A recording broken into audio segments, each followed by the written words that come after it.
नमस्कार दोस्तों। 400 रुपये महीने की कमाई थी, 4 बच्चों का पेट पालना था और उसके साथ साथ 4 बच्चों का पेट पालने के बाद पढ़ाई आधी छोड़ के उम्र को 19 साल में उन्होंने अपना गांव पटना से बिहार राज्य से मुंबई आ गए। मुंबई में अपने पिताजी को छोटे से स्क्रैप के कारोबार में हाथ आजमाया और आज लगभग 1,50,000 करोड़ कंपनी का उसका मार्केट कैपिटलाइजेशन है, वेदांता रिसोर्सेस। और आज हम बात करते हैं अनिल अग्रवाल, जिन्होंने अपना टोटल इनकम का या अपनी टोटल जिंदगी की कमाई का 75% जो है वो शिक्षा के बेहतर के लिए डोनेट करने का ठान लिया है, जिसकी रकम 2014 के अनुसार 21,000 करोड़ थी। अगर आज की हिसाब से अगर बात करें तो कई हजार करोड़ उसमें बढ़ोतरी हो गई, मतलब 40,000 करोड़ तक की लगभग वो संपत्ति डोनेट करने की घोषणा कर चुके, जो भारत में 2014 तक किसी ने डोनेट किए हुए रकम से सबसे ज़्यादा है। तो दोस्त, अगर आप मेरे को पहली बार देख रहे हो तो मेरा नाम रमेश आयर, HR professional, business coach, life coach, motivational speaker, case study लेके आता हूँ, मोटिवेशन लेके आता हूँ, अलग अलग जानकारी लेके आता हूँ, मल्टीटास्किंग लेके आता हूँ, ट्रेनिंग देता हूँ। तो चलो आते हैं मेन मुद्दे के ऊपर। ये केस स्टडी जानने के पहले आपको थोड़ा पीछे जाना पड़ेगा। तो वो समय की बात है, वो बिहार के पटना में उनका जन्म हुआ था। एक मध्यम वर्गीय परिवार में 4 बच्चे थे और माँ खाली महीने का 400 रुपये कमाती थी, 4 बच्चे का पेट पालते थे। पिताजी एक छोटा सा उसका साइकिल का और एक छोटा सा मेटल का भी बिजनेस था, वो काम करते थे। और अनिल अग्रवाल बचपन में अपने गांव से दूर जाने के लिए पिताजी ने उन्होंने एक साइकिल दी थी, और साइकिल से दूसरे एक छोटे से गांव में पढ़ाई के लिए जाते थे। उन्होंने देख लिया, जब उनको लगा कि अभी गांव में कुछ गुजारा नहीं हो जाएगा, इसलिए उन्होंने 19 साल की उम्र में अपनी पढ़ाई अधूरी छोड़ के वो मुंबई पहुंच गए।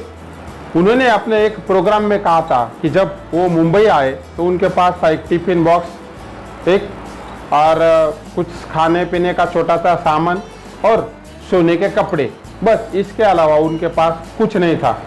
तो उन्होंने पहली बार मुंबई में जो काली पीली टैक्सी और डबल डेकर बस, वो जो डबल डेकर बस हुआ करती थी, आज नहीं है, उस जमाने में हुआ करती थी, वो पहली बार उन्होंने देखा था। तो वो देखे, मुंबई को देखे, मायानगर को देखे, वो बड़े उस टाइम पे आश्चर्यचकित हुए थे। तो उनकी स्टोरी मैं आपको आज बताने वाला हूँ। आज वही अनिल अग्रवाल है जिन्होंने कुछ साल पहले मुंबई में एक छोटे से 8 बाई 9 फीट के कमरे में अपना छोटा सा ऑफिस खोला था। उसमें खाली 2 लोगों को बैठने के लिए जगह थी, और उन्होंने उस समय में जो टेलीफोन भी था, वो टेलीफोन भी ऊपर के कमरे वाले के उधर से उधार में लिया हुआ था, मतलब उनके पास खुद का टेलीफोन भी नहीं था। और वो उस समय में एक कंपनी से स्क्रैप खरीदते थे और केबल स्क्रैप, और दूसरे कंपनी को बेचते थे, मतलब ट्रेडिंग का बिजनेस था उनको। एल्यूमिनियम और metal cable wire, aluminium cable wire, ये सब उसका कारोबार करते थे। 10 सालों तक उन्होंने लगातार ये कारोबार किया। बाद में उनको ये महसूस हुआ कि वायर बनाने के लिए जो रॉ मटेरियल लगता है वो है एल्यूमिनियम और कॉपर। उन्होंने उस समय पे ये सोचा कि क्यों हम लोग एल्यूमिनियम और कॉपर ही खुद बनाने के सोचे।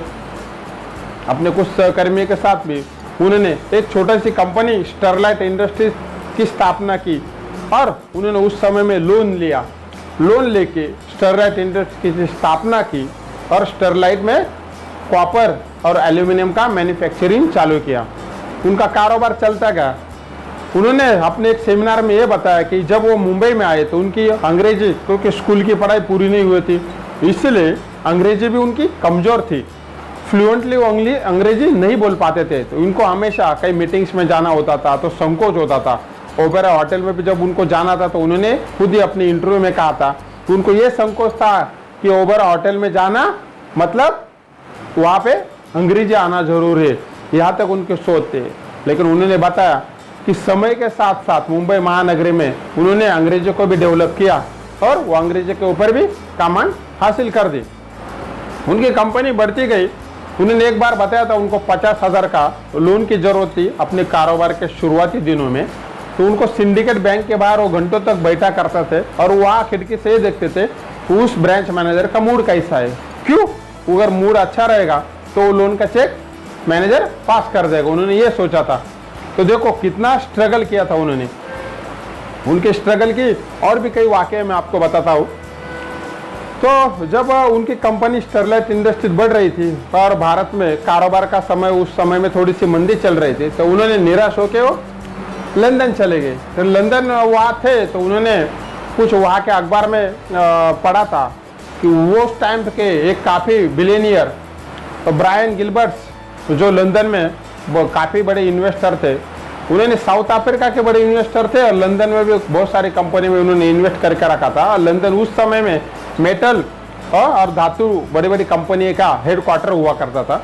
उन्होंने वहाँ गए और उन्होंने सोचा कि मैं ब्रायन गिलबर्ट के साथ कुछ कारोबारी सौदे करूँ। लेकिन उन्हें जब ब्रायन गिलबर्ट को उन्होंने फ़ोन किया और उन्होंने पूछा, तो ब्रायन गिलबर्ट ने अनिल अग्रवाल को ये पूछा आप किस में हॉबीज़ रखते। तो मैं आपको जैसे बताया, बचपन में वो अपने गांव से बड़े गांव तक स्कूल में पढ़ाई जाने के लिए वो साइकिल का यूज़ किया करते थे, तो उनको साइकिल का अनुभव था। इसलिए उन्होंने खुद ब्रायन गिलबर्ट्स को पूछा आप क्या करते हो, आप किस में हॉबी रखते हो। तो ब्रायन गिलबर्ट्स ने ये कहा कि मुझे साइकिल चलाने में मज़ा आता है। अनिल अग्रवाल ने भी कहा मुझे भी साइकिल चलाने में मज़ा आता है। मतलब कहने का मतलब उनके बचपन की जो आदत थी वो वहाँ पे काम में आ गई और वो वहाँ से लंदन स्टॉक एक्सचेंज के मार्केट तक दोनों ब्रायन गिलबर्ट और अनिल अग्रवाल साइकिल पे चले गए। बाद में उनकी केमिस्ट्री काम में आ गई। ब्रायन गिलबर्ट इंडिया में आ गए, वेदांता की सारो कंपनी का उन्होंने स्टडी किया और वो उन्होंने उस समय लंदन स्टॉक एक्सचेंज में लिस्टेड होने वाली वेदांता पहली भारतीय कंपनी थी और ब्रायन गिलबर्ट उसके चेयरमैन बने थे। आप सोचो उनका अनिल अग्रवाल का विजन, जो एक आदमी ऐसा कि जिसको अंग्रेजी की दिक्कत थी, अंग्रेजी बोलने में उनको दिक्कत आती थी, वो ज़्यादा पढ़े लिखे नहीं थे, लेकिन भारत में सबसे पहले ऐसी वो कंपनी बनी कि लंदन के स्टॉक एक्सचेंज में पहली कंपनी लिस्टेड हुई भारत की। आप ये सोचिए। और एक उसकी एक चौंकाने वाला फैसला अनिल अग्रवाल का ये था कि उन्होंने 2014 में अपनी परिवार के सहमति के साथ एक ऐसा अनाउंसमेंट किया कि अपनी जिंदगी भर जो कमाई थी वो कमाई का 75% रकम भारत में बेहतर शिक्षा के लिए दान करने वाले। उनके इस फैसलों से सबको आश्चर्यचकित कर दिया। वो इसी के लिए कि वो रकम 2014 के अनुसार 21,000 करोड़ रुपए से भी ज्यादा थी। उस समय 2014 तक किसी भारतीय बिजनेसमैन ने इतनी बड़ी रकम डोनेट नहीं की थी। आप सोचिए, अगर आज 2022 चल रहा है, 2022 के अनुसार अगर हम लोग उसका सब कुछ इनकम और उस रकम के अनुसार सब अगर हम लोग उसके ऊपर इंटरेस्ट जोड़े तो लगभग आज के डेट में 40,000 करोड़ से भी ज़्यादा वो अमाउंट हो जाते। आप सोचो इतनी बड़ी अमाउंट डोनेट करने वाले वो पहले भारतीय उद्यमी बने थे। आज भी वो लंदन में रहते हैं, उनके साधारण जीवन जीते हैं। उनकी और एक उपलब्धि बता दूं, कोरोना काल में भारत में उन्होंने 140 करोड़ रुपए से अधिक डोनेट किया था और अपने पिताजी के नाम पे उन्होंने कई स्कूल भी खोले। शिक्षा में उन्होंने जो ये बहुत बड़ी अमाउंट डोनेट की, उनके पीछे उनका मकसद ये था कि भारत में ऑक्सफोर्ड और कैम्ब्रिज जैसी यूनिवर्सिटी के लायक में कई ऐसी यूनिवर्सिटी बनूं जो ना प्रॉफिट नो लॉस इस आधारित के ऊपर काम करे। उनके विजन जो है बड़े क्लियर थे। और आज वेदांता रिसोर्सेज जो है भारत के मेटल और एनर्जी सेक्टर की भारत में सबसे बड़ी कंपनी है, जिसका आज के डेट में मार्केट कैपिटलाइजेशन 1,60,000 करोड़ से भी ज़्यादा है, जो आज भारत का और बहुत सारे विदेशों में जिसको एक मेटल में बिजनेस टाइकून कहा जाता है। मेटल बिजनेस के बिजनेस टाइकून है, लेकिन वो हमेशा ज़मीन से जुड़े रहते। आज भी वो साधारण सा जीवन जीते, सामाजिक कार्यों में वो बहुत बड़ा अपना योगदान देते। उन्होंने कई सामाजिक कार्यों को योगदान भी दिया है, जैसे गरीब लोगों की पढ़ाई लिखाई करना है, कई संस्थान खोले हैं, नो प्रॉफिट नो लॉस के ऊपर भी वो बहुत अलग अलग संस्थाएं चलाते हैं। तो ये अनिल अग्रवाल जी है, उन्होंने कम पढ़ा लिखाई के बावजूद घर में ना कोई उसके बिजनेस करने की पार्श्वभूमि थी, ना कोई बैकग्राउंड था, न कोई बिजनेस घराने से आते थे। एक साधारण से परिवार से एक मेटल का कारोबारी, एक स्क्रैप का बिजनेस करने वाले पर्सन आज भारत में 1,60,000 करोड़ से भी ज़्यादा कंपनी के मालिक है या ज़्यादा उनका कंपनी का टर्नओवर है। लेकिन टर्नओवर बड़ा होने के बाद दिल बड़ा होना चाहिए, इसलिए मैं आपको बता रहा हूँ कि इतना बड़ा 2014 तक सबसे बड़ी रकम डोनेट करने वाले वो पहले भारतीय थे। ऐसे कई रिकॉर्ड उनके नाम पे ऊपर दर्ज हो चुके हैं। तो दोस्तों, मैं आपके सामने ये अनिल अग्रवाल जी की जो स्टोरी लेके आया हूँ कि आपको पढ़ने के लिए या केस स्टडी के लिए कैसे लगी, अगर पसंद आई होगी तो नीचे कमेंट बॉक्स में कमेंट्स करना ना भूलिए और आप ये मेरे चैनल को सब्सक्राइब करना ना भूलिए।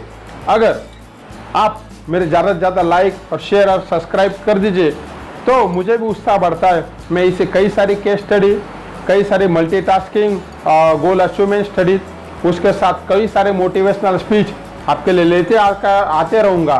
लेकिन वो आपके पास पहुँचने के लिए वो चैनल को सब्सक्राइब के साथ साथ बेल आइकॉन भी दबाइए। धन्यवाद दोस्तों।